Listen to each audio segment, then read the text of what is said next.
বীরভূমের এই রাস্তা বীরভূম থেকে সোজা ফারুকনগরে যেত। এই রাস্তাটি 6টার পর একদম ফাঁকা থাকতো। তার ওপর ঠান্ডার দিনে ঘন কুয়াশায় কিছুই দেখা যেত না।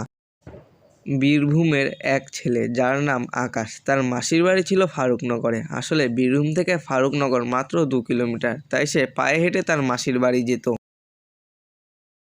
না, 5টা বেজে গেছে, আর দেরি করি না, আমি এখন যাই। তার ওপর এত ঠান্ডা, ফটাফট গিয়ে আসি। মা, আমি এখন চললাম। হ্যাঁ বাবা, 5টা বেজে গেছে, তুই দেরি না করে চলে যা। জানিস তো 6টার পর এই রাস্তা। ঠিক আছে, আমি এখন আসি। হ্যাঁ বাবা, সাবধানে যাস। তারপর আকাশ তার মাসির বাড়ি যাওয়ার জন্য বেরিয়ে পড়ল। সে প্রতিবারের মতো পায়ে হেঁটে মাসির বাড়ি যাচ্ছিল। সেদিন তার মনে হলো যে প্রতিবারের তুলনায় আজকে কুয়াশাটা একটু বেশি পড়েছে। আজকে এই রাস্তাটি কেমন যেন অদ্ভুত লাগছে।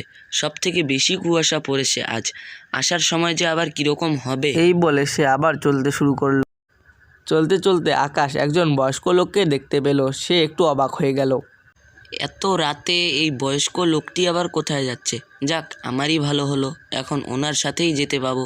যাই, ওনার কাছে গিয়ে জিজ্ঞেস করি। তারপর আকাশ সেই বয়স্ক লোকটির কাছে গেল। ও দাদু, দাদু। হ্যাঁ বাবা, বলো। আরে দাদু, তুমি এত রাতে কোথায় যাচ্ছ? আরে বাবা, এত রাতে আসাই তো আমার কাজ। হ্যাঁ, কি বললে? মানে আর বলো না, ওই আমার একটা দুষ্ট নাতি আছে, আমাকে বলেছে রাতে ওদের বাড়ি যেতে। আমাকে বলে এটাই কাজ দিয়েছে। ও আচ্ছা, তা আপনার নাতির বাড়ি কোথায়? আরে বাবা, আর 1.5 কিলোমিটার গেলেই তো আমার নাতির বাড়ি। 1.5 কিলোমিটার মানে? আপনার নাতির বাড়ি কি ফারুকনগর নাকি? হ্যাঁ বাবা, তুমি ওখানেই যাচ্ছ নাকি?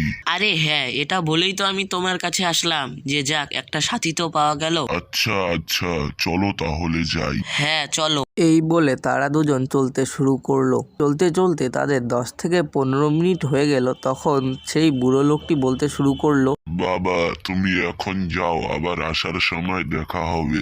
আরে দাদু, যাও মানে? কিন্তু তুমি এখন কোথায় যাবে? আরে বাবা, আমার সামনে আর যাওয়া যাবে না। কিন্তু কেন? তুমি না বললে যে তুমি ফারুকনগর যাবে? আর আমাদের আসার সময় কিভাবে দেখা হবে? আরে হবে, দেখা তো অবশ্যই হবে। এসব কিছু শোনার পর আকাশের মনে কেমন যেন ভয় ভয় করছিল। বয়স্ক লোকটির এরকম অদ্ভুত কথাবার্তা শুনে সে ভয় পাচ্ছিল। তারপর হঠাৎ সেই বয়স্ক লোকটি বলে ওঠে, ওই দেখো, সামন দিয়ে কি যাচ্ছে। এই কথাটা শোনার পর আকাশ তার পিছনে ফিরে দেখলো সেখানে কিছুই নেই। তারপর যখন সে সেই বুড়োটির দিকে ফিরে তাকালো, সেই বুড়োটি সেখান থেকে উধাও হয়ে গিয়েছিল। এটা দেখার পর আকাশের বুক ভয়ে ধুকধুক করছিল। তার ভয় আরো বেড়ে গেল। তখন রাত্রি 7টা বাজে। আকাশের মুখ দিয়ে আওয়াজ আসছিল না। সে মনে মনে ভাবলো সে অর্ধেক রাস্তায় এসে পড়েছে, তাই সে তার বাড়িতে আর ফিরেও যেতে পারবে না। তখন আকাশ পেছনে ফিরে জোরে জোরে হাঁটতে শুরু করলো। অন্যদিকে আকাশের মাসি আকাশের জন্য অপেক্ষা করছিল। তখনই হাঁটতে হাঁটতে আকাশ তার মাসির বাড়িতে পৌঁছলো। আরে আকাশ, তোমার একটু দেরি হয়ে গেল যে আজকে। আরে না মাসিকে এসব কথা বলা যাবে না, না হলে মাসি আজ আমাকে যেতেই দিবে না। আরে বাবা, তুমি চুপ করে রইলে কেন? কিছু হয়েছে নাকি? আরে মাসি, রাস্তায় একটা বন্ধু পেয়েছিলাম তো তার সাথে আড্ডা মেরে দেরি হয়ে গেল। আচ্ছা ঠিক আছে, চলো ভিতরে চলো। তুমি এখানে বসো, আমি চা করে নিয়ে আসি। তারপর মাসি রান্নাঘরে চা করতে চলে গেল। আমাকে এখান থেকে তাড়াতাড়ি বেরোতে হবে, না হলে মা আবার চিন্তা করবে। এখন 7:30 বাজে, আমাকে 8টার মধ্যে বাড়ি পৌঁছতে হবে। এই নাও তোমার জন্য চা। আকাশ, তুমি আজকে আমাদের বাড়িতে থাকবে কিন্তু। আরে না মাসি, আজ আমি থাকতে পারবো না। কিন্তু কেন? আরে মাসি, তুমি বুঝছো না, মাসিকে এখন কি করে বোঝাই। হ্যাঁ, মাসিকে বলি যে কাল সকালে আমার টিউশন আছে। কি হলো, তুমি চুপ করে আছো কেন? আরে মাসি, আজ আমি থাকতে পারবো না, কাল সকালে আমার টিউশন আছে। ও আচ্ছা, তা সেটা বললেই হতো। তুমি তো আজ থাকবে না, তা রাতে খাওয়া দাওয়া করে যেও। না মাসি, তুমি প্লিজ আমাকে আটকাবে না, আমি চা খেয়েই চলে যাব। মাসি, আমার চা খাওয়া হয়ে গেছে, আমি এখন চলি। হ্যাঁ ঠিক আছে, যাও, যখন খেলেই না। আরে মাসি, তুমি রাগ করো না, আমি অন্যদিন এসে খাবো, আজ আমাকে যেতেই হবে। আচ্ছা ঠিক আছে, মাসি, আমি চললাম। সাবধানে যেও। তারপর আকাশ তার মাসির বাড়ির থেকে চলে গেল। যখন আকাশ সেই রাস্তা দিয়ে বাড়ি ফিরছিল, তখন সেই রাস্তাটি আরো কুয়াশায় ঢেকে গিয়েছিল। জনশূন্য সেই রাস্তা আরো ভয়াবহ হয়ে গিয়েছিল। আকাশ ভয়ে ভয়ে শুধু বাড়ি পৌঁছতে যাচ্ছিল। আর কোনোদিন রাত্রে এই রাস্তা দিয়ে যাব না। আকাশ আবার চলতে শুরু করলো। মাসির বাড়ির থেকে বেরিয়ে চলতে চলতে আকাশের 10 থেকে 15 মিনিট হয়ে গিয়েছিল। একটি জায়গায় গিয়ে আকাশ হুট করে দাঁড়িয়ে পড়লো এবং ভাবতে শুরু করলো। আমি যখন বাড়ি থেকে বেরিয়েছিলাম তখন তো 5টা বেজেছিল, আর মাসি বাড়ি গিয়ে আমি ঘড়িতে দেখলাম 5টা বেজে 15 থেকে 20 মিনিট হচ্ছিল, কিন্তু বেরোবার সময় ঘড়িতে আমি দেখলাম 8টা বাজে, আর এখন 8টা বেজে 20 থেকে 25 মিনিট হয়ে গেল, কিন্তু আমি বাড়ি পৌঁছলাম না। আমার মনে হচ্ছে যেন 2 কিলোমিটারের রাস্তা আমার কাছে বারবার ফিরে আসছে। আকাশের মনে হচ্ছিল যে এই 2 কিলোমিটারের রাস্তা তার কাছে বারবার ফিরে আসছে। আকাশ হালনা ছেড়ে আবার হাঁটতে শুরু করলো। হাঁটতে হাঁটতে আকাশ সেই জায়গায় গিয়ে পৌঁছলো যেখানে তার বয়স্ক লোকটির সাথে দেখা হয়েছিল।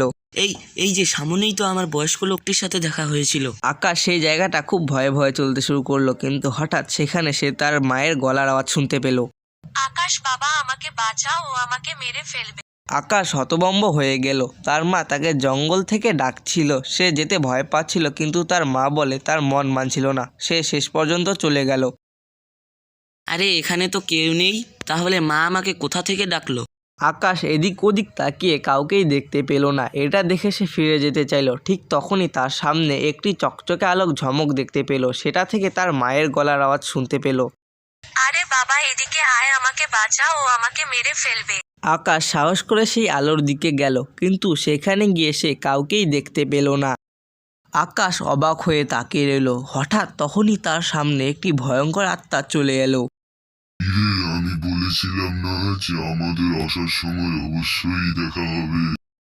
মানে তুমি কোনো মানুষ নও, তুমি হলে একজন আত্মা। হ্যাঁ, তুই ঠিক বলেছিস। আমি এখন তোর কাঁচা মাংস খাবো। না না, আমাকে ছেড়ে দাও, আমাকে মেরো না। তারপর আকাশ সেখান থেকে দৌড়ে পালালো। পালাতে পালাতে আকাশ কোনোভাবে তার বাড়িতে এসে পৌঁছলো।